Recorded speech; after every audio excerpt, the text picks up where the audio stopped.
The match was down to 2-2. I needed one more point to win, and my opponent, poised and ready to strike, stared me down from the other side of the mat. Everything was riding on my ability to move fast and get in under his sidekick that was certain to come. How did I know this? I had studied this opponent for a long time, watched him beat most of the guys on my team, and now, somehow, I had made it to the final round and was ready to claim the prize. It was Osaka 2012, and I had entered my 7th karate tournament for that year. Although this wasn't my first tournament, it was the first match where I'd made it to the finals. This was it. I was the Karate Kid, Bruce Lee, and Chuck Norris all wrapped into one. I had trained hard to get here, put in the hours at the dojo, and now, with thousands watching from the sidelines, it all came down to these last few moments. I was wearing the white flag, and my opponent was wearing the red.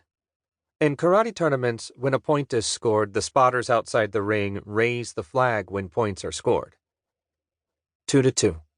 Next point wins. I had never felt so alive. Adrenaline was coursing through my body, my mind a dopamine mess ready to come unraveled.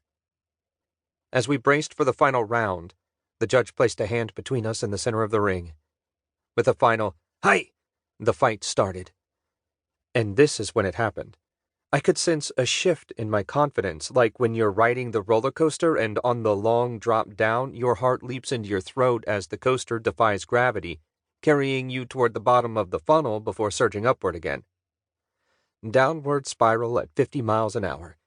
It was like that, and as my mind dropped its guard, my opponent sensed the hesitation like a dog can smell fear. He moved in, and I retreated. In previous matches, I counterattacked or stayed fixed on an opening. This was different. I had this feeling that I was going to lose, as if I had given up already and just wanted it over. Screams from the side urged me to move in, to do one of my moves that had gotten me to this stage. But like that deer when it freezes in headlights, my body failed to respond. I dodged a kick, but as my mind moved into survival mode, I could sense myself backing away to the edge of the mat. Helpless, hopeless, without anywhere to maneuver and unable to think, it was like watching a film in slow motion. Where I was certain I had this fight, a momentary lapse of mental weakness, accelerated by the thought of, "I'm going to lose," is all it took. But this was not where I failed. My opponent was confident, and his overconfidence left a momentary opening that I immediately lasered in on. I pushed the fear out of my mind and stepped around his kick, moving in with a right punch that had won many points in the past. And just before my right fist should have connected with his midsection, that feeling of doubt and hesitation hit me again. And when it did, I failed on the follow-through. I mean, one moment I had it, and the next second, I pulled the punch at the last microsecond, and the chance was gone. The one move I had been trained to watch for, his sidekick, came straight on center mass, lifted me up and off my feet, and everything came crashing in.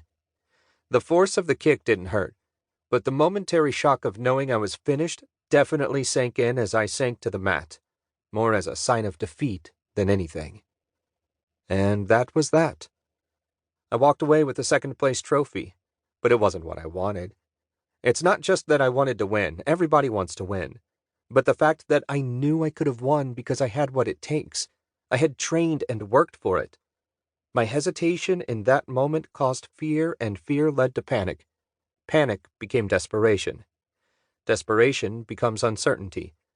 It was my moment of uncertainty that cost me the match.